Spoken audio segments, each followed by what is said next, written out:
नमस्कार दोस्तों, कैसे हो आप लोग। उम्मीद है बहुत अच्छे होंगे। और मैं आज लेके आया हूँ आपके लिए इंपॉर्टेंट 25 क्वेश्चन वाली क्लास। इस क्लास के अंदर 25 क्वेश्चन रहेंगे और जो 25 क्वेश्चन रहेंगे ना, वो पूरी एमएस वर्ड से रहेंगे दोस्तों, मतलब एमएस ऑफिस से रहेंगे। सॉरी, जो भी आपकी पूरी एमएस ऑफिस है उससे पूरे 25 क्वेश्चन रहेंगे और 25 में से आपको सही करने दोस्तों, टारगेट रहेगा आपके लिए 15 क्वेश्चन का।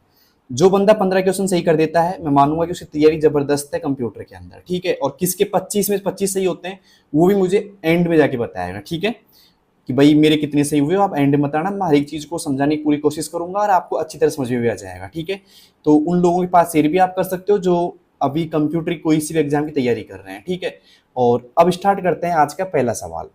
पहला सवाल है दोस्तों यहाँ पे, एमएस वर्ड टैब्स स्टॉप में, एमएस वर्ड टैब स्टॉप में निम्न में से कौन सी अलाइनमेंट संभव नहीं है। ठीक है, तो आपने दोस्तों एमएस वर्ड पढ़ा होगा, तो एमएस वर्ड में एक आता है टैब स्टॉप का ऑप्शन। किसका आता है दोस्तों? टैब स्टॉप का आता है। क्वेश्चन के एंड में आपको बताऊंगा। तो उसमें कौन सी अलाइनमेंट नहीं है संभव? पहला डेसिमल अलाइनमेंट, दूसरा सेंटर अलाइनमेंट, तीसरा बार अलाइनमेंट और चौथा दोस्तों जस्टिफाई अलाइनमेंट। तो चार ऑप्शन आपके सामने और सवाल भी आपके सामने, आराम से पढ़िए इसको और इसका जवाब आप कमेंट बॉक्स में दे सकते हैं मुझे। ठीक है, और आपको सभी क्वेश्चनों के कमेंट बॉक्स में आंसर देने हैं। एंड में मुझे बताना है कि आपके इस क्लास में से कितने सही हुए हैं। ठीक है, सिर्फ 25 क्वेश्चनों की क्लास है दोस्तों ये। ठीक है दोस्तों, यहाँ पे बात करें कि भाई डेसिमल अलाइनमेंट हो गया, सेंटर अलाइनमेंट हो गया, बार अलाइनमेंट हो गया, जस्टिफाई, तो कौन सा नहीं होता टैब स्टॉप पोजीशन में? यहाँ बात कर रहे हैं टैब स्टॉप पोजीशन की। ठीक है, तो आपने एमएस वर्ड पढ़ा होगा तो उसमें देखा होगा tab stop position, tab stop position जो भी होती है, अलाइनमेंट जो भी होता है। तो दोस्तों यहाँ पे जो सही जवाब होगा वो होगा दोस्तों जस्टिफाई अलाइनमेंट। क्या होगा दोस्तों? जस्टिफाई अलाइनमेंट होगा। ठीक है, अब देखो मैं बताता हूँ आपको टैब स्टॉप पोजीशन क्या होती है। देखो नीचे मैंने यहाँ पे एक फोटो ले रखी है वैसे इसकी। तो ये दोस्तों यहाँ पे टैब स्टॉप पोजीशन निकलती है। ओके, और ये निकलती है जैसे कि आप होम टैब में जाओगे ना, होम टैब में जाओगे, HOME होम में। ठीक है, होम टैब में जाने के बाद में आपको एक मिलता है पैराग्राफ का ग्रुप, पैराग्राफ ग्रुप मिलता है। और पैराग्राफ ग्रुप का जो डायलॉग बॉक्स होता है ना, उसमें जाके टैग करोगे तो वहां पे टैब का ऑप्शन आता है लिखा हुआ, वहां पे आप जाते हो तो ये आपको ऐसे कैसे ये ओपन मिलेगा। ठीक है, तो देखिए इसमें कौन कौन सा अलाइनमेंट है। एक देखो यहाँ पे लेफ्ट भी दिखाई दे रहा है आपको, सेंटर भी दिखाई दे रहा है, राइट है, डेसिमल है दोस्तों, और यहाँ पे बार का भी है, बार एलिमेंट भी है। लेकिन कौन सा नहीं है दोस्तों? जस्टिफाई आपको दिखाई नहीं दे रहा है। इसमें दिखाई दे रहा है आपको इनमें? भाई इस जो अलाइनमेंट है इसमें आपको जस्टिफाई दिखाई दे रहा है क्या? तो मुझे लगता है नहीं दे रहा होगा आपको भी दिखाई। ठीक है, तो नहीं दे रहा तो भाई यहाँ पे जो सही ऑप्शन क्या होगा? जस्टिफाई होगा। क्योंकि देखो डेसिमल हमको दिख गया था, सेंटर दिख गया था, बार दिख गया था। ठीक है, लेकिन यहाँ पे हमको जस्टिफाई नहीं दिखा था। तो यहाँ पे राइट ऑप्शन क्या है दोस्तों? जस्टिफाई है, क्योंकि यहाँ पे सवाल क्या आया था कि नहीं है। तो उम्मीद है आपको समझ में आ गया होगा पहला क्वेश्चन किस किस को आ गया। अब जल्दी चलते हैं अगले क्वेश्चन की ओर। अगला क्वेश्चन क्या है दोस्तों? ध्यान से देखिएगा। फॉर्मेटिंग टूल बार में फॉन्ट साइज की मिनिमम और मैक्सिमम वैल्यू क्या है? फॉर्मेटिंग टूल बार, ध्यान से पढ़िएगा इसको। फॉर्मेटिंग टूल बार में फॉन्ट साइज की मिनिमम और मैक्सिमम वैल्यू क्या है? 8 से 70, 5 से 72, 8 से 72 या 5 से 70? बताइए दोस्तों। अगर आपको आता है, आपने एमएस वर्ड पढ़ रखा है, जल्दी से आप इसका आंसर दे सकते हैं। एमएस वर्ड से सवाल उठाएगी, एमएस वर्ड से मान लो आप। ठीक है, तो बताइए दोस्तों क्या होगा इसका सही जवाब। अगर आप एमएस वर्ड पढ़ रखा है, एक्सेल पढ़ रखा है, सभी में है दोस्तों वैसे तो। अगर कमेंट बॉक्स में आता है तो जल्दी से इसका आंसर दे सकते हैं। ठीक है, मुझे ये रिव्यू करना है कि आपको कंप्यूटर कितना आता है और कितना आप क्वेश्चंस कर पाते हैं इस क्लास के अंदर से। दोस्तों इसका जो सही जवाब होगा वो होगा 8 से 72 होता है दोस्तों। क्या होता है दोस्तों? 8 से 72 होता है। तो यहाँ पे 8 से 72 वाला सी ऑप्शन इज राइट। ठीक है, अब मैं आपको थोड़ा सा बता देता हूँ कि देखिए, आपने जब एमएस वर्ड पढ़ा होगा तो यहाँ पे देखिएगा एक फॉन्ट साइज का ऑप्शन आता है। किसका आता है दोस्तों? फॉन्ट साइज का ऑप्शन आता है। और फॉन्ट साइज के अंदर यहाँ पे देखिएगा आपको यहाँ पे 8 और 72 नजर आ रहा होगा। यहाँ पे देखो ये तो लिख रखा है दोस्तों 8 और अधिकतम लिख रखा है ये 72। ठीक है, और ये फॉर्मेटिंग टूल बार या फिर बोले इसको कि ड्रॉप डाउन बॉक्स भी बोलते हैं। इसको क्या बोलते हैं दोस्तों? ड्रॉप डाउन बॉक्स भी बोल देते हैं एक तरीके से। Font size drop down box है ना, इसके अंदर जो कम से कम होती है 8 होती है और अधिकतम कितनी होती है? 72 होती है। वैसे बात करें इसके अलावा देखिए दोस्तों, सबसे कम जो होती है इसके अलावा, सबसे कम वैसे होती है वो होती है दोस्तों 1, और सबसे अधिक जो होती है, सबसे अधिक फॉन्ट साइज कितनी होती है दोस्तों? वो होती है 1638। कितनी होती है दोस्तों? 1638 होती है। और बात करें बाय डिफॉल्ट कितनी होती है भाई साहब? बाय डिफॉल्ट होती है 11। कितनी होती है दोस्तों? 11 होती है। क्लियर यहाँ तक का? तो अगर बात करें फॉन्ट डायलॉग बॉक्स की, या फिर सॉरी फॉन्ट डायलॉग बॉक्स नहीं, आप बोलोगे इसको ड्रॉप डाउन बॉक्स की, तो कम से कम 8 होती है, अधिकतम होती है 72, और वैसे बात करें सबसे कम 1 होती है और सबसे अधिक होती है 1638, और बाय डिफॉल्ट होती है दोस्तों 11। कितनी होती है दोस्तों? 11 होती है। तो उम्मीद है आपको ये क्वेश्चन समझ में आ गया होगा और यहाँ पे आपने आंसर भी टिक कर दिया होगा। ठीक है, तो किस किस का सही है भाई? दूसरा पर्सन। अब चलते हैं तीसरे पर्सन की ओर। तीसरा है दोस्तों, ध्यान से देखिएगा, कंट्रोल डी शॉर्टकट वर्ड में क्या कार्य करती है? किसमें दोस्तों? वर्ड में। ध्यान देना, वर्ड में, क्योंकि ये ऐसी शॉर्टकट की है कंट्रोल डी तो तीनों में अलग अलग काम करती है। वर्ड में अलग करती है, एक्सेल में अलग करती है, पावर पॉइंट में अलग करती है। तो आपसे बोला जा रहा है कि वर्ड में क्या कार्य करती है, बताइए। डायलॉग बॉक्स खोलें, फॉन्ट फॉर्मेटिंग डायलॉग खोलना, डुप्लीकेट करना, या डॉक्यूमेंट सेव करना। बताइए दोस्तों क्या होगा इसका सही जवाब? दोस्तों यहाँ पे अगर आपको आता है तो जल्दी दीजिए, थोड़ा वेट कर रहा हूं मैं आपका, क्योंकि आपको भी जवाब देना है इसका। दोस्तों बात करें कंट्रोल डी जो काम करती है वो करती है दोस्तों फॉन्ट डायलॉग खुलती है। क्या करती है दोस्तों? फॉन्ट डायलॉग खोलती है। तो यहाँ पे आएगा दोस्तों, तीसरे में आएगा बी ऑप्शन, फॉन्ट डायलॉग खोलती है। क्लियर यहाँ तक का? अब बात करें कि सर यहाँ पे तो वर्ड की बात कर रहे हैं, एक्सेल में क्या काम करती है ये? तो मैं लिख देता हूं यहाँ पे, एक्सेल में जो काम करती है ये, एक्सेल में काम करती है दोस्तों फिल डाउन करने का करती है। किसका दोस्तों? फिल डाउन, मतलब ऊपर की वैल्यू को नीचे फिल करना एक तरीके से। ठीक है, और यहाँ पे बात करें हम पावर पॉइंट की, तो पावर पॉइंट में क्या काम करती है भाई? ये कंट्रोल डी। पावर पॉइंट की बात करें तो पावर पॉइंट में काम करती है दोस्तों, ये करती है डुप्लीकेट स्लाइड के लिए। किसके लिए दोस्तों? SLIDE है ना, स्लाइड लिख देता हूं मैं यहाँ पे, डुप्लीकेट स्लाइड के लिए काम करती है। किसमें दोस्तों? पावर पॉइंट में। तो आपको पता लग जाए यहाँ पे कि कंट्रोल डी वर्ड में क्या काम करती है? फॉन्ट डायलॉग बॉक्स ओपन करती है। कंट्रोल प्लस डी एक्सेल में क्या काम करती है? फिल डाउन का काम करती है भाई। और control plus D power point में क्या काम करती है? डुप्लीकेट स्लाइड का काम करती है। क्लियर यहाँ तक का? तो उम्मीद है तीसरा पर्सन भी आपको समझ में आ गया होगा भाई। ठीक है, किस किस को समझ में आ गया वो कमेंट बॉक्स में जरूर बताएं इसका जवाब, मतलब कि भाई मेरा इतने सही हो गए 3 में से। अब चलते हैं दोस्तों चौथे सवाल की ओर। चौथा सवाल है कि कंट्रोल प्लस जी शॉर्टकट वर्ड और एक्सेल में क्या करता है? क्या करता है भाई? पहला option find and replace dialog box में गो टू टैब एक्टिवेट करता है। दूसरा गो टू डायलॉग बॉक्स खोलता है, या फिर फाइंड डायलॉग बॉक्स खोलना, या इनमें से कोई नहीं। बताइए दोस्तों क्या होगा? कंट्रोल प्लस जी मतलब क्या काम करता है? अगर आपको आता है तो आप कमेंट बॉक्स में दे सकते हैं इसका आंसर। तैयारी आपकी बहुत बढ़िया चल रही होगी, ये मेरी पूरी उम्मीद है मुझे। तो कंट्रोल प्लस जी जो काम करता है ना दोस्तों, वो काम करता है गो टू डायलॉग बॉक्स खोलना। क्या दोस्तों? गो टू डायलॉग बॉक्स खोलना काम करता है। गो टू डायलॉग बॉक्स खोल सकते हैं किससे? कंट्रोल प्लस जी से। हम क्या कर सकते हैं दोस्तों? कंट्रोल प्लस जी से हम क्या कर सकते हैं? गो टू डायलॉग बॉक्स खोल सकते हैं। तो बी ऑप्शन इज राइट। अब चलते हैं दोस्तों अगले सवाल की ओर। अगला सवाल हमारे सामने यहाँ पे पांचवा है दोस्तों, कंट्रोल एच किसके लिए है? बताइए दोस्तों कंट्रोल एच शॉर्टकट किसके लिए है? Insert hyperlink dialogue box, open find and replace dialog box, replace tab activate करना, या इनमें से कोई नहीं। बताइए दोस्तों क्या काम करता है? पांचवे का जवाब आप दीजिए कमेंट बॉक्स के अंदर, सोच लो आराम से, देना आराम से, कोई दिक्कत नहीं है दोस्तों। कंट्रोल एच जो काम करता है वो करता है दोस्तों open find and replace dialog box. ये करता है भाई साहब कंट्रोल एच से। किससे करता है? कंट्रोल एच से। अब बात करें इंसर्ट हाइपरलिंक डायलॉग बॉक्स, तो ये काम करता है भाई साहब कंट्रोल प्लस के से। किससे करता है? कंट्रोल प्लस के से कौन करता है? इंसर्ट हाइपरलिंक डायलॉग बॉक्स का ओपन होता है। और ओपन फाइंड एंड रिप्लेस किससे होता है दोस्तों? कंट्रोल प्लस एस से होता है। किससे होता है दोस्तों? कंट्रोल प्लस एस से होता है। अब मुझे बता दीजिए आप 5 में से 5 किस किस के सही हो गए भाई? जल्दी से कमेंट करके बताइएगा 5 में से 5 किसके सही हो गए। ठीक है, क्वेश्चन सिर्फ सुनना नहीं है, कमेंट बॉक्स में आंसर भी देना है, क्योंकि तैयारी आपको मजबूत करनी है। ठीक है, अब कई लोग बोलेंगे सर आप तो हमको 20 में से 20 ही सही करवा के मानोगे, तो भाई उम्मीद तो मैं यही करता हूँ कि 20 में से 20 ही सही करवाऊंगा आपको। ठीक है, लेकिन वो होंगे तभी जब आप मेरा साथ दोगे एक तरीके से, और साथ साथ में आंसर कमेंट बॉक्स में भी दोगे। ठीक है, अब चलते हैं दोस्तों छठे सवाल की ओर।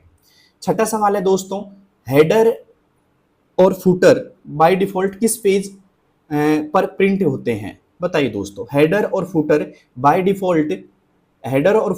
बाय डिफॉल्ट किस पेज पर प्रिंट होते हैं? First page only, last page only, alternate pages पे या एवरी पेजेज पे। सीधा सवाल का मतलब ये है दोस्तों कि अगर आप हेडर फुटर इंसर्ट करते हो किसी पेज के ऊपर तो बाय डिफॉल्ट किस पेज पर अप्लाई होते हैं, ये आपसे पूछा जा रहा है। ठीक है दोस्तों, अगर आपको आता है तो दे दीजिए कमेंट बॉक्स में आंसर। ठीक है, तो दोस्तों यहाँ पे जो सही जवाब होगा वो होगा एवरी पेज। अगर आप हेडर फुटर आप अप्लाई करते हो तो फर्स्ट बार जो बाय डिफॉल्ट होगा वो सभी पेजों पे होगा। किस पे दोस्तों? सभी पेज पे अप्लाई होगा, सभी पेज पर अप्लाई होगा। ठीक है, आप कोई बोले कि ये हेडर फुटर कौन से टैब में निकलता है भाई साहब, तो इसके टैब का नाम है इंसर्ट टैब। अगर आप MS वर्ड की बात करते हैं तो INSERT इंसर्ट टैब में ये मिलता है। किसमें दोस्तों? MS वर्ड के इंसर्ट टैब में मिलता है हेडर फुटर। ओके, अब चलते हैं दोस्तों अगले सवाल की ओर। अगला सवाल हमारे सामने छठा है दोस्तों, स्पेलिंग चेक के लिए कौन सा फंक्शन उपयोग किया जाता है? स्पेलिंग चेक के लिए कौन सा फंक्शन उपयोग किया जाता है? पहला ऑप्शन F2, दूसरा F4, तीसरा F7, चौथा F9। बताइए दोस्तों, स्पेलिंग चेक के लिए कौन सा फंक्शन की उपयोग किया जाता है? बताइए, F2 किया जाता है, F4, F7 या F9? दोस्तों स्पेलिंग चेक के लिए F7 प्रयोग किया जाता है। अब यहाँ पे दो चीजें आती हैं, एक तो आती है स्पेलिंग के लिए, स्पेलिंग क्या होती है ना, और एक होती है दोस्तों ग्रामर। ओके, ग्रामर चेक के लिए देखो ध्यान रखना एक चीज के लिए, जैसे मान लो मैंने यहाँ पे लिखा कुछ भी लिख देता हूं मैं एक तरीके से आपको समझाने के लिए। मैंने लिखा यहाँ पे जैसे कि COMPTR। अब यहाँ पे कंप्यूटर की मैंने मीनिंग गलत लिख दी है ना, तो यहाँ पे ये क्या हो गई दोस्तों? ये हो गई स्पेलिंग की मिस्टेक। किसकी हो गई दोस्तों? स्पेलिंग की मिस्टेक हो गई। और यहाँ पे जो बात करें अगर ग्रामर की मिस्टेक कैसे दिखाई देगी, जैसे मैंने लिखा यहाँ पे राम गो टू होम। अब एक तरीके से ये गलत है क्योंकि यहाँ पे आता है राम गोज टू होम। तो देखो कैसे बताएगा आपको, मैं बता देता हूं आपको। अगर स्पेलिंग की मिस्टेक हुई तो क्या दिखाई देगा आपको? यहाँ पे स्पेलिंग के नीचे रेड लाइन दिखाई देती है ऐसे। अगर स्पेलिंग के नीचे रेड लाइन दिखाई दे रही है आपको तो वो कौन सी गलती है दोस्तों? स्पेलिंग मिस्टेक है। ठीक है, अगर मान लो इसके नीचे आपको ग्रीन लाइन दिखाई देती है, कौन सी दोस्तों? ग्रीन लाइन दिखाई देती है ऐसे, कैसे ऐसे ग्रीन लाइन दिखाई दे रही है, तो ये कौन सी मिस्टेक है दोस्तों? ग्रीन लाइन वाली आती है दोस्तों ग्रामर की मिस्टेक। कौन सी मिस्टेक दोस्तों? ग्रामर की मिस्टेक होती है। ध्यान रखना, सवाल ये भी आ सकता है कि MS वर्ड में किसी वर्ड के नीचे अगर रेड लाइन आ रही है तो कौन सी मिस्टेक है, वो ग्रामर की है या स्पेलिंग की है? तो अगर मान लो रेड लाइन आ रही है तो वो कौन सी मिस्टेक है दोस्तों? स्पेलिंग की मिस्टेक है। अगर मान लो ग्रीन लाइन आ रही है तो कौन सी मिस्टेक है दोस्तों? ग्रामर की मिस्टेक है। ओके, और यहाँ पे जो आप स्पेलिंग चेक के लिए कौन सा फंक्शन की उपयोग करेंगे दोस्तों? वो करेंगे दोस्तों F7 प्रयोग करेंगे। कौन सा दोस्तों? F7 प्रयोग करेंगे। तो उम्मीद है समझ में आ गया होगा भाई। अब चलते हैं दोस्तों 8वें सवाल की ओर। 8वां सवाल क्या है दोस्तों? ध्यान से देखिएगा, वर्ड डॉक्यूमेंट में अधिकतम कितने कॉलम्स इंसर्ट किए जा सकते हैं? अब बात यहाँ पे किसकी की जा रही है दोस्तों? MS वर्ड की जा रही है। किसकी दोस्तों? MS वर्ड की जा रही है बात यहाँ पे। तो MS वर्ड में अधिकतम कितने कॉलम इंसर्ट किए जा सकते हैं? तो बताइए दोस्तों, 45, 50, 63 या 65? बताइए दोस्तों, MS वर्ड में कितने कॉलम इंसर्ट किए जा सकते हैं? दोस्तों बात करें यहाँ पे MS वर्ड की, तो MS वर्ड में कितने किए जा सकते हैं? हम एक्सेल की बात नहीं कर रहा, मैं MS वर्ड की कर रहा हूँ। MS वर्ड के अंदर आप इंसर्ट टैब में जाओगे तो वहां पे एक टेबल इंसर्ट करने की बात होती है, टेबल की। तो उस टेबल के अंदर आप अधिकतम कितने कॉलम ले सकते हैं, ये सवाल पूछ रहा है आपसे। बताइए दोस्तों यहाँ बात करें अधिकतम जो कॉलम होते हैं 63 लिए जाते हैं दोस्तों। मैं बात करूं MS वर्ड के अंदर कॉलम्स की तो वो होंगे दोस्तों 63, 63। और मैं बात करूं यहाँ पे रो की, तो MS वर्ड के अंदर, किसके अंदर दोस्तों? MS वर्ड की बात कर रहा हूं मैं। तो MS वर्ड के अंदर होती है 32,767 रो आप इंसर्ट कर सकते हो। किसके अंदर? MS वर्ड के अंदर। क्लियर?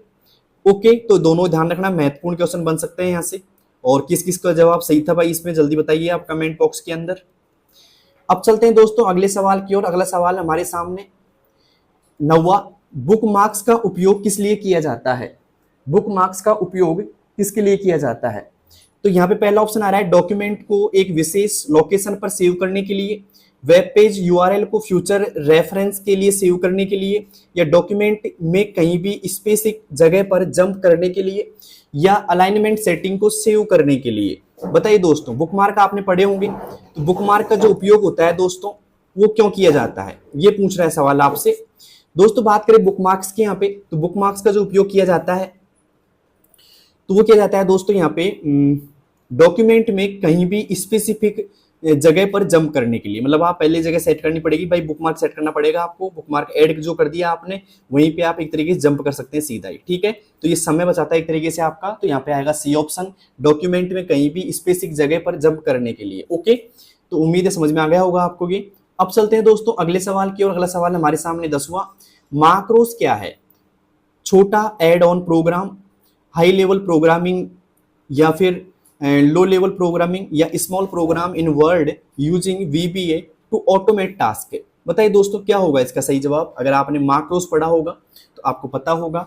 और ये जो निकलता है माक्रोस, वो निकलता है दोस्तों एक तरीके से व्यू टैब में। MS वर्ड के किसमें निकलता है दोस्तों? व्यू टैब में निकलता है MS वर्ड के। इसमें दोस्तों MS वर्ड की बात करें तो, ठीक है, एक्सेल में भी होता है वैसे ही, ठीक, हम MS वर्ड की बात कर रहे हैं। तो यहाँ पे दोस्तों सही जवाब जो होगा वो होगा small program in Word using VBA automate task. अगर मान लो कोई रिपीटेटिव आप कर रहे हो काम कि भाई ये बार बार आना चाहिए, बार बार लिखना पड़ रहा है मुझे, तो आप वहां पे माक्रो ऑन करके उसको रिकॉर्ड कर लेना और वहां पे जाके हर जगह आप उसको अप्लाई कर सकते हो, ठीक है। ये सेव हो जाता है, कहीं भी आप इसको रन कर सकते हो, ठीक है। और ये MS वर्ड में भी हो जाता है। ओके, तो उम्मीद है समझ में आ गया होगा। डी ऑप्शन आएगा 10वें में भाई। अब चलते हैं 11वें क्वेश्चन की ओर। 11वां क्वेश्चन हमारे सामने, एक्सेल में ऑटोफिल क्या करती है? एक्सेल में ऑटोफिल क्या करती है? सेल्स को मर्ज करना, पैटर्न को ओवर मल्टीपल सेल अप्लाई करना, या फॉर्मेट को क्लियर करना, या फिर डाटा को सॉर्ट करना। बताइए दोस्तों। दोस्तों एक्सेल में जो ऑटोफिल जो काम करती है वो करती है एक तरीके से पैटर्न को ओवर यानी कि मल्टीपल सेल्स अप्लाई करना, ठीक है। मतलब एक तरीके से हर जगह अप्लाई करना उसको, ठीक है। तो जैसे मान लो किसी फॉर्मूले को आप अप्लाई करना चाहते हो, जैसे एक जगह आपने कोई फॉर्मूला लगा दिया, सम का लगा दिया फॉर्मूला, उसको नीचे भी आपको एक तरीके से अप्लाई करना है या राइट साइड में करना है, तो आप यहाँ से हम ऑटोफिल का काम कर सकते हैं दोस्तों, ठीक है। अब चलते हैं दोस्तों अगले सवाल की ओर। अगला सवाल हमारे सामने 12वां सवाल। 12वां है दोस्तों, पावर पॉइंट में स्लाइड लेआउट बदलने के लिए कौन सा ऑप्शन उपयोग होगा? पावर पॉइंट में स्लाइड लेआउट बदलने के लिए कौन सा ऑप्शन उपयोग होगा? डिजाइन में जाकर के स्लाइड साइज, होम में जाके लेआउट, इंसर्ट में जाके लेआउट, या व्यू में जाकर के लेआउट। बताइए दोस्तों क्या होगा इसका सही जवाब। दोस्तों यहाँ पे पावर पॉइंट की बात करें तो स्लाइड लेआउट बदलने के लिए आपको करना पड़ेगा, होम टैब में जाएंगे आप, और होम टैब में जाकर के आपको यहाँ पे लेआउट में जाना पड़ेगा। इसमें दोस्तों लेआउट में जाना पड़ेगा आपको। तो ऑप्शन आएगा यहाँ पे बी, होम में जाकर के लेआउट में जाना पड़ेगा आपको, ठीक है। अब चलते हैं दोस्तों 13वें सवाल की ओर। 13वां सवाल हमारे सामने, पावर पॉइंट में स्लाइड मास्टर क्या है? पावर पॉइंट में स्लाइड मास्टर क्या है? पहला ऑप्शन, एक टेम्पलेट फॉर वन स्लाइड, या बात करें दोस्तों एक master layout controlling all slides, या एक एनिमेशन इफेक्ट, या एक ट्रांजिशन टाइप। बताइए दोस्तों पावर पॉइंट में स्लाइड मास्टर क्या है? पावर पॉइंट में स्लाइड मास्टर क्या है? आप दे सकते हैं इसका जवाब अगर आपको आता है तो। दोस्तों यहाँ पे पावर पॉइंट की बात करें तो स्लाइड मास्टर जो है वो है दोस्तों एक master layout controlling all slides, ठीक है। तो B option is right. Okay, PowerPoint में क्या होती है दोस्तों? स्लाइड्स होती हैं जिनको कंट्रोलिंग करता है कौन? Slide master. ओके, अब चलते हैं दोस्तों 14वें सवाल की ओर। 14वां सवाल है यहाँ पे, एक पावर पॉइंट स्लाइड में अगर आप रिहर्स टाइमिंग यूज करना चाहते हैं तो कहाँ होता है? मतलब कहाँ पाया जाता है रिहर्स टाइमिंग का जो ऑप्शन आता है वो? स्लाइड शो में जाके रिहर्स टाइमिंग करेंगे, इंसर्ट में जाकर के रिहर्स टाइमिंग करेंगे, व्यू में जाके रिहर्स टाइमिंग करेंगे, या एनिमेशंस में जाकर के रिहर्स टाइमिंग करेंगे। बताइए दोस्तों कहाँ होगा इसका उपयोग या कहाँ पाया जाता है ये? दोस्तों इसका जो सही जवाब होगा वो होगा स्लाइड शो में जाकर के आपको क्या करना पड़ेगा? रिहर्स टाइमिंग करना पड़ेगा। तो A option is right, slide show में जाकर के रिहर्स टाइमिंग आपको करना पड़ेगा। अब चलते हैं दोस्तों 15वें सवाल की ओर। 15वां सवाल है हमारे पास में, एक्सेल में फ्रीज पैन ऑप्शन क्या करता है? एक्सेल में फ्रीज पैन ऑप्शन क्या करता है? सेल की फॉर्मेटिंग लॉक करता है, टॉप रो या लेफ्ट कॉलम्स को स्क्रॉल में स्थिर रखता है, या सेल्स को हाइड करता है, वर्कशीट को प्रोटेक्ट करता है। बताइए दोस्तों क्या करता है? तो फ्रीज पैन जो काम करता है दोस्तों वो क्या काम करता है? फ्रीज कर देता है एक तरीके से रो और कॉलम्स को। तो यहाँ पे आएगा टॉप रो या लेफ्ट कॉलम्स को क्या कर देता है दोस्तों? स्थिर कर देता है। आपने किया होगा कभी, जिससे क्या कर सकते हैं वो आप उसको चेंज नहीं होता, डाटा स्थिर रह जाता है एक तरीके से। ओके, अब चलते हैं दोस्तों अगले सवाल की ओर, लेकिन उससे पहले मैं पूछना चाहूंगा 15 में से आपके कितने सही हैं भाई। ठीक है, कौन कौन ऐसा बंदा है जिसके 15 में से 15 सही हैं। ओके, जल्दी से आप कमेंट करके बता सकते हैं मुझे। अब चलते हैं दोस्तों 16वें सवाल की ओर। 16वां सवाल है यहाँ पे, एक्सेल में पिवोट टेबल किस लिए उपयोग किया जाता है। एक्सेल में पिवोट टेबल किस लिए उपयोग किया जाता है। पहला ऑप्शन चार्ट बनाने के लिए, दूसरा डाटा समराइजेशन या एनालिसिस करने के लिए, या सॉर्टिंग के लिए, या सेल फॉर्मेटिंग के लिए। बताइए दोस्तों क्या होगा इसका सही जवाब। आपने पिवोट टेबल देखा होगा एक्सेल के अंदर, तो पिवोट टेबल क्या काम आता है, अगर आप मुझे बता सकते हैं तो कमेंट बॉक्स में बता दीजिए आंसर इसका। दोस्तों यहाँ पे एक्सेल में पिवोट टेबल जो काम आता है वो आता है दोस्तों डाटा समराइज करने के लिए, एनालिसिस करने के लिए काम आता है। ठीक है, अगर ज़्यादा डाटा है आपके पास में तो आप पिवोट टेबल का इस्तेमाल कर सकते हैं। और ये निकलता है दोस्तों यहाँ पे एक्सेल के इंसर्ट टैब में। कौन से टैब में दोस्तों, एक्सेल के इंसर्ट टैब में आपको मिलेगा, आप जाके इसका यूज कर सकते हैं दोस्तों। अब चलते हैं दोस्तों 17वें सवाल की ओर। 17वां है दोस्तों यहाँ पे पावर पॉइंट में एनिमेशन पैन किस टैब में मिलता है। पावर पॉइंट में एनिमेशन जो पैन होता है वो किस टैब में मिलता है। स्लाइड शो में मिलता है, इंसर्ट में मिलता है, या एनिमेशंस में मिलता है, या व्यू टैब में मिलता है। बताइए दोस्तों पावर पॉइंट में एनिमेशन पैन किस टैब में मिलता है। दोस्तों बात करें यहाँ पे, अगर आपको पावर पॉइंट में एनिमेशन पैन में जाना है तो एनिमेशन में जाना पड़ेगा आपको। हाँ दोस्तों, एनिमेशन में जाना पड़ेगा, C option is right, animations. अब चलते हैं दोस्तों 18वें सवाल की ओर। 18वां सवाल हमारे सामने, एक्सेल में कंडीशनल फॉर्मेटिंग किसके लिए उपयोग होती है। एक्सेल में कंडीशनल फॉर्मेटिंग किसके लिए उपयोग होती है। पहला सीट प्रोटेक्शन के लिए, वैल्यूज को हाईलाइट करना base on condition, cell hide करना, या फॉन्ट चेंज करना परमानेंटली। बताइए दोस्तों किसके लिए यहाँ पे कंडीशन फॉर्मेटिंग आपके लिए उपयोग होती है। तो दोस्तों यहाँ पे कंडीशन फॉर्मेटिंग की बात करें तो वो होती है दोस्तों वैल्यूज को हाईलाइट करना बेस ऑन कंडीशन, मतलब जो कंडीशन आप दोगे ना उस कंडीशन में आप यहाँ पे एक तरीके से हाईलाइट कर सकते हो। ठीक है, जैसे मान लो आप ये कंडीशन देना चाहते हो कि 50 से छोटी है वो ग्रीन में हो जाए या फिर रेड में हो जाए एक तरीके से। ठीक है, 50 से बड़ी जो वैल्यू है वो आपकी यहाँ पे येलो में हो जाए। तो ऐसे आप कंडीशन दे सकते हो अलग अलग, और उन कंडीशन के हिसाब से कंडीशन फॉर्मेटिंग आपके उपयोग में होती है। अब चलते हैं दोस्तों 19वें सवाल की ओर। 19वां हमारे सामने, एक्सेल में एब्सोल्यूट रेफरेंस किस तरह लिखा जाता है। एक्सेल में एब्सोल्यूट रेफरेंस किस तरह लिखा जाता है। A1, यहाँ पे $A, $1, $1, या $A1। बताइए दोस्तों किस में लिखा जाता है। जो एब्सोल्यूट रेफरेंस होता है ना वो $साइन में लॉक किया जाता है एक तरीके से। जैसे मान लो एक तो आपके पास में ये कॉलम है और एक आपके पास में रो है। अब इसको कैसे लिखा जाएगा, पहले आएगा ऐसे कैसे ये सिंबल और फिर इसके सामने भी ये, तो ये कौन सा रेफरेंस बन जाएगा दोस्तों, एब्सोल्यूट रेफरेंस मिल जाएगा, जहाँ पे दोनों को लॉक किया जाएगा। मतलब ये तो क्या है आपका कॉलम है और यहाँ पे ये क्या है रो है, तो कॉलम और रो को लॉक करना, तो यहाँ पे आएगा बी ऑप्शन इज राइट।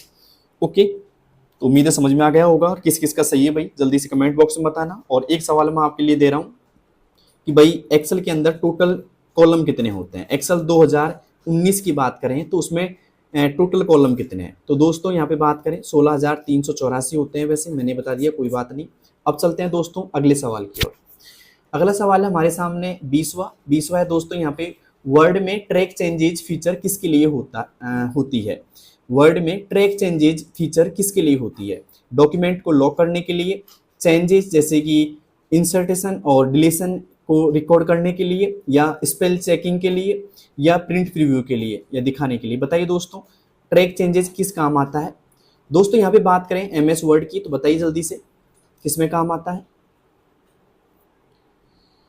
तो दोस्तों बात करें यहाँ पे ट्रैक चेंजेस की फीचर की तो ये काम आता है चेंजेस के लिए, मतलब जो भी आप रिकॉर्ड एक तरीके से डिलीट करते हो उसके अंदर या इंसर्ट करते हो ना डॉक्यूमेंट के अंदर, तो आपने मान लो ट्रैक चेंजेस ऑन कर दिया तो आपको पता रहेगा कि किसी ने क्या इंसर्ट किया है और क्या डिलीट किया है। वो कौन बताएगा दोस्तों, आपको ट्रैक चेंजेस बताएगा। ठीक है, तो यहाँ पे आएगा B option is right, changes को रिकॉर्ड करने के लिए। ठीक है, अब चलते हैं दोस्तों अगले सवाल की ओर। अगला सवाल हमारे सामने 21वां, लेकिन उससे पहले 20 में से आपके कितने सही हैं वो मुझे बताइएगा आप। ठीक है, 20/20 किसके सही हो चुके हैं। अब चलते हैं दोस्तों अगले सवाल की ओर। अगला सवाल हमारे सामने 21वां, वर्ड में कंपेयर डॉक्यूमेंट फीचर क्या करती है। दो डॉक्यूमेंट को मर्ज करती है, एक डॉक्यूमेंट को दूसरी के साथ कंपेयर करती है और डिफरेंस दिखाती है, फॉन्ट्स तुलना करती है, टेबल स्ट्रक्चर कंपेयर करती है। बताइए दोस्तों क्या कंपेयर करती है ये। तो दोस्तों यहाँ पे बात करें वर्ड कंपेयर डॉक्यूमेंट फीचर की, तो ये करता है एक डॉक्यूमेंट को दूसरी के साथ में कंपेयर करता है और डिफरेंट जो होता है ना उसको बताता है दोस्तों। ठीक है, क्लियर यहाँ तक का? जो भी अलग होगा एक डॉक्यूमेंट के अंदर तो उसको बताएगा कि भाई ये चीज अलग है, अगर ये चीज अलग नहीं होती तो दोनों सेम हो जाते। तो यहाँ पे B option is right. Okay, अब चलते हैं दोस्तों अगले सवाल की ओर। अगला सवाल हमारे सामने 22वां, एक्सेल में टेक्स्ट टू कॉलम फीचर किस टैब में होती है? बताइए दोस्तों, एक्सेल में टेक्स्ट टू कॉलम फीचर किस टैब में होती है? होम में, इंसर्ट में, डाटा में या फॉर्मूलाज में? बताइए दोस्तों किस में होती है? दोस्तों ये जो होती है वो होती है डाटा में। किस में होती है दोस्तों? डाटा में होती है। क्लियर यहाँ तक का? तो उम्मीद है समझ में आ गया होगा, C option is right, data. अब चलते हैं दोस्तों अगले सवाल की ओर। अगला सवाल हमारे सामने 23वां है, एक्सेल में इफ एरर फंक्शन क्या करती है? एक्सेल में इफ एरर फंक्शन क्या करती है? अगर एरर हो तो ब्लैंक डिस्प्ले करती है, अगर एरर हो तो अल्टरनेटिव वैल्यू रिटर्न करती है, हमेशा एरर दिखाती है या फिर कभी एरर नहीं दिखाती है? बताइए दोस्तों क्या करती है इफ एरर का फंक्शन? अगर आपने एक्सेल में इफ एरर पढ़ा हो, इफ एरर, ठीक है, तो क्या काम करता है आप कमेंट बॉक्स में बता सकते हो। और साथ में अगर आपको किसी फॉर्मूले में दिक्कत है तो आप मुझे कमेंट करके बता सकते हो। और साथ में मैंने कई फॉर्मूले क्लास बना रखी है तो आप उनको एक बार जरूर देखना। ठीक है, तो यहाँ पे बात करें दोस्तों इफ एरर की, तो वो क्या काम करता है? अगर एरर हो तो अल्टरनेटिव वैल्यू जो आप देते हो ना कि भाई अगर एरर हो तो ये वैल्यू आ जानी चाहिए, तो वो वैल्यू दिखाती है, अल्टरनेटिव वैल्यू रिटर्न करती है। तो यहाँ पे आएगा बी ऑप्शन इज राइट। ठीक है, अब चलते हैं यहाँ पे 23वें सवाल की ओर, 24वें सवाल की ओर। 24वां है दोस्तों, वर्ड में मेल मर्ज किसके लिए उपयोग किया जाता है? वर्ड में मेल मर्ज किसके लिए उपयोग किया जाता है? पहला, एक डॉक्यूमेंट बदलने के लिए, दूसरा ब्लैंक लेटर्स या इनवलप्स भेजने के लिए, या स्पेल चेक करने के लिए, या कमेंट्स इंसर्ट करने के लिए? बताइए दोस्तों क्या होगा इसका सही जवाब? दोस्तों यहाँ पे बात करें हम मेल मर्ज की, तो मेल मर्ज जो उपयोग किया जाएगा वो किया जाएगा ब्लैंक लेटर्स, मतलब एक साथ में आप बहुत सारे लेटर हर किसी को सेंड कर सकते हो। ठीक है, मतलब व्यक्तियों को एक साथ में सेम फॉर्मेटिंग का अलग अलग नाम के द्वारा आप लेटर सेंड कर सकते हो। ठीक है, तो इसमें क्या होता है, एक तो समय की बचत हो जाती है आपकी और आराम से अपना काम भी हो जाता है। तो यहाँ पे आएगा ब्लैंक लेटर्स, और यहाँ पे लिफा भी बन सकते हैं और यहाँ पे लेबल्स भी आप बना सकते हो दोस्तों। ठीक है, अब चलते हैं दोस्तों अंतिम सवाल की ओर। आज का अंतिम जो सवाल है आपका ये रहेगा 25वां, पावर पॉइंट में स्लाइड बैकग्राउंड चेंज करने का पथ क्या है? बताइए दोस्तों, इंसर्ट में जाके बैकग्राउंड, डिजाइन में जाके फॉर्मेट बैकग्राउंड, व्यू में जाके बैकग्राउंड, या फॉर्मेट बैकग्राउंड आएगा? बताइए दोस्तों क्या होगा इसका सही जवाब? दोस्तों यहाँ पे जो सही जवाब होगा वो होगा कि आप डिजाइन में जाइए और वहाँ पे फॉर्मेट बैकग्राउंड का उपयोग कर सकते हैं। सीधा वहाँ से क्या हो जाएगा दोस्तों, स्लाइड बैकग्राउंड चेंज करने के लिए। ठीक है, तो यहाँ पे आएगा आपके बी ऑप्शन इज राइट। तो उम्मीद है आज की क्लास आपको पसंद आई होगी। आपको 25 में से कितने क्वेश्चन सही हो गए वो कमेंट बॉक्स में मुझे बताना। ठीक है दोस्तों, मिलते हैं नेक्स्ट क्लास में, तब तक के लिए best of luck, thank you.